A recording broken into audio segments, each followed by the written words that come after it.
Residential Appraisal Report Writing and Case Studies. Chapter 1, Appraising versus Reporting. Page 22, Highest and Best Use. One of the essential elements of the appraisal process is establishing what the subject property's optimum use would be, and then appraising the property according to that use. This is a mandatory step in performing an appraisal for market value, as the property is always valued on the basis of its highest and best use. However, when appraising for a type of value other than market value, highest and best use analysis may not be necessary for credible results. Some of the basic elements in the consideration of the highest and best use, HBU, of the subject include, but are not limited to, supply and demand, competition, conformity, site size, building restrictions, zoning requirements, building codes, market area trends. Traditional theory holds that there are 4 tests, which means criteria, for highest and best use.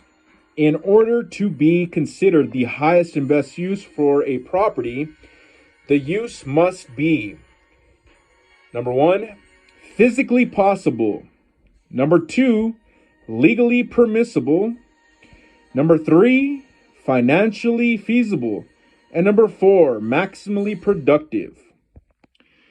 There may be multiple uses that are physically possible, legally permissible, and financially feasible. The highest and best use of a property is the one use that is maximally productive.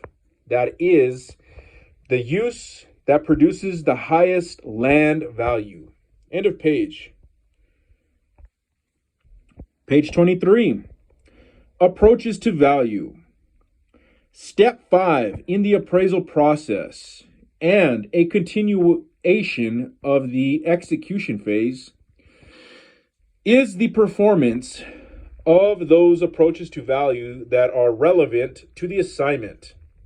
Later in this course, we will discuss certain requirements relating to the appropriateness and use of the generally accepted approaches to value, and look at the approaches to value in more detail.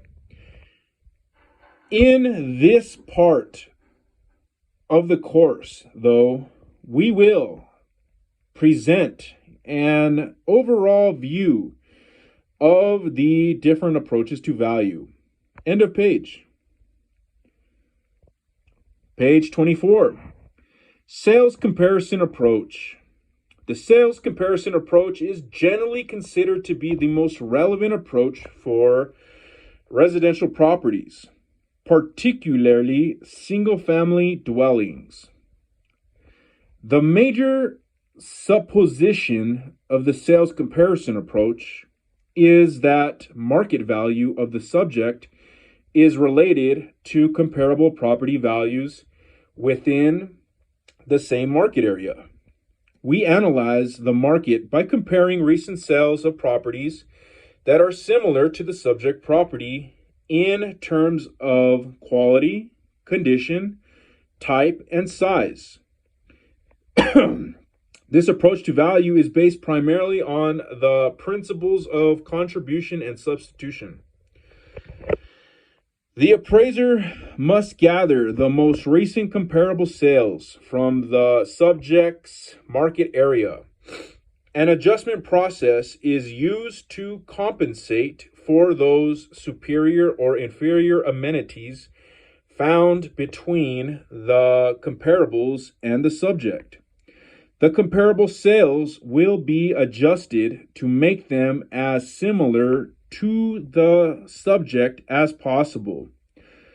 The process consists of the appraiser's ability to interpret the market and identify the market's perception of value for a given amenity.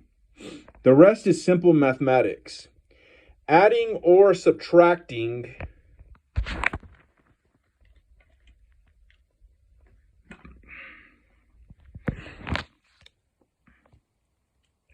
those contributory values and deriving an adjusted value for the comparable sales used in the analysis. The parameters of the adjusted values act as the range of value for the subject property. You will reconcile the adjusted values and provide an indicated value for the subject when using the sales comparison approach. End of page.